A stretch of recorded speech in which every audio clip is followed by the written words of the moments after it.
देशमुख हत्या प्रकरणातील वाल्मिक कराड आणि विष्णू चाटे हे 15 आणि 16 डिसेंबर 2024ला दिंडोरी येथे आश्रमात मुक्कामी होते असा आरोप भूमाता ब्रिगेडच्या अध्यक्षा तृप्ती देसाईंनी केलाय।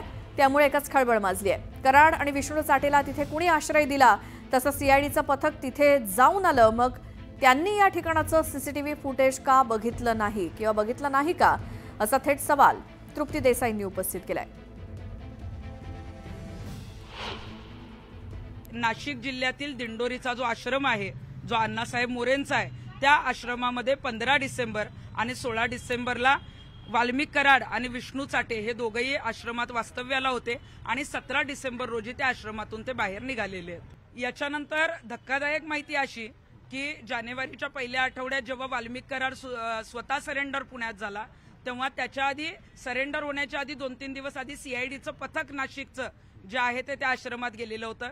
त्या सीसीटीव्ही वाल्मिक कराड दिसलेला आहे, परंतु ते कुठेही तपासात घेतलेलं नाही का ते प्रकरण दाबलं गेलंय, याचा तपास आता एसआयटीच्या अधिकाऱ्यांनी केला पाहिजे। सरपंच संतोष देशमुख यांच्या हत्या प्रकरणाचं नाशिक कनेक्शन पुन्हा एकदा समोर आलंय। विष्णू चाटेनं यापूर्वी त्याचा मोबाईल नाशिकमध्ये फेकल्याचं पोलिसांनी तपासात सांगितलं होतं। त्यानंतर आता वाल्मिक कराड आणि विष्णू चाटे नाशिकच्या दिंडोरीतल्या स्वामी समर्थ केंद्र या ठिकाणी राहून गेल्याचा गंभीर आरोप सामाजिक कार्यकर्त्या तृप्ती देसाईंनी केला। त्यामुळे या प्रकरणाचं नाशिक कनेक्शन पुन्हा एकदा चर्चेत आलंय। वाल्मिक कराड यांना देखील अटक झाल्यानंतर आपण देवदर्शनाला गेल्याची कबुली दिलेली होती, त्यामुळे आता वाल्मिक कराडनं केलेल्या देवदर्शनात नाशिकच्या दिंडोरी आश्रमाचा सहभाग होता का, याचा तपास होणार का, याकडे सर्वांचं लक्ष लागलंय। आमचे प्रतिनिधी लक्ष्मण घाटोळ हे आपल्या सोबत जोडले गेलेत नाशिकमधनं। आता ज्या पद्धतीने आरोप केले जात आहेत, दावे केले जात आहेत, त्याच्यात किती तथ्य काय आहे, तपासात या गोष्टी का नाही उघड झाल्या, यावरून आता काय होणार?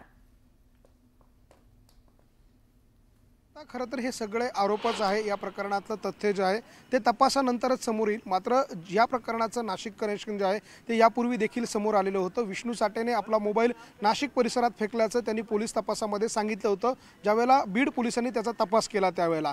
यानंतर मात्र आता तृप्ती देसाई यांनी देखील एक गंभीर स्वरूपाचा आरोप केलेला आहे की वाल्मिक कराड चाटे जो आहे हे सगळेजण नाशिकच्या या आश्रमात राहिलेले होते। ते आश्रम आहे नाशिकच्या दिंडोरी परिसरातलं आणि मी त्याच आश्रमाच्या बाहेर आहे। माझ्या मागच्या बाजूला नाशिकचं हे श्री स्वामी समर्थ केंद्राचं दिंडोरीतलं आश्रम आहे आणि या आश्रमामध्ये वाल्मिक कराड आणि विष्णू चाटे जे आहे ते राहून गेले होते, अशा प्रकारचा दावा त्यांनी केलेला आहे। त्यामुळे या प्रकरणाचं नाशिक कनेक्शन जे आहे ते पुन्हा एकदा समोर आलं होतं। श्वेता, आपल्याला कल्पना असेल की ज्या वेळेला वाल्मिक कराड सरेंडर झाला त्यावेळेला त्याच्यासोबत असलेल्या वाहन चालकांनी, त्याच्यासोबत असलेल्या काही लोकांनी असं सांगितलेलं होतं की आम्ही देवदर्शनाला गेलेलो होतो, आम्ही अक्कलकोटच्या मंदिरामध्ये गेलेलो होतो। ते देखील स्वामी समर्थांचं मंदिर होतं आणि आता हे देखील स्वामी समर्थांच्या मंदिराचं एक केंद्र आहे आणि त्यामुळे हे कनेक्शन कुठंतरी मिळतं जुळतं आहे का, याचा आता पोलीस तपास करणार आहे। आणि विशेष म्हणजे वाल्मिक कराड ज्या वेळेला फरार होता 15-16 तारखेला, त्यावेळेला तो या मंदिरामध्ये आणि या आश्रमामध्ये राहिला होता का, वास्तव्याला होता का, याचा सगळा तपास आता पोलिसांकडनं केला जाणार आहे। आणि विष्णू चाटेचा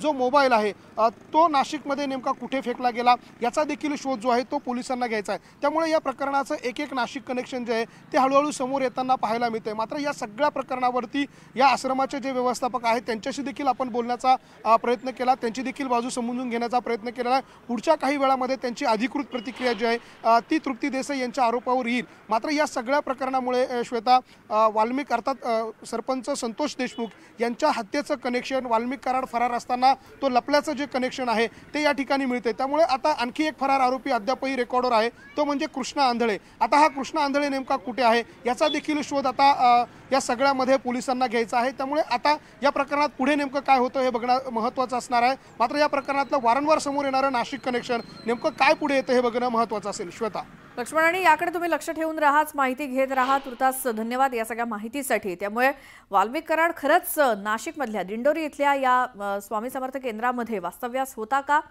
काय आहे हे कनेक्शन, हे पोलीस तपासातनं समोर येईलच। मुलुक महाराष्ट्रामध्ये आपण संपूर्ण राज्यभरातल्या या घडामोडी बघितल्या। यानंतरच्या बुलेटिनमध्ये अशाच काही वेगवान स्वरूपातल्या बातम्या आपण बघणार आहोत। सगळ्याच घडामोडींकडे लक्ष असणार आहे। बीडमधील सरपंच संतोष देशमुख यांच्या हत्या प्रकरणामध्ये हा तपास कुठपर्यंत आलाय? दुसरीकडे परभणीमध्ये सूर्यवंशीच्या मृत्यू प्रकरणी जे काही मोर्चा काढला जाणार आहे त्याकडे देखील लक्ष असेल. इकडे सैफ अली खानच्या घरामध्ये घुसून ज्या हल्लेखोरानं हल्ला केला त्या हल्लेखोराचा आजच्या दिवसात काही तपास लागतो का? त्याला अटक करण्यात पोलीस यश मिळवतात का? याकडे देखील आपलं लक्ष असेल. यानंतर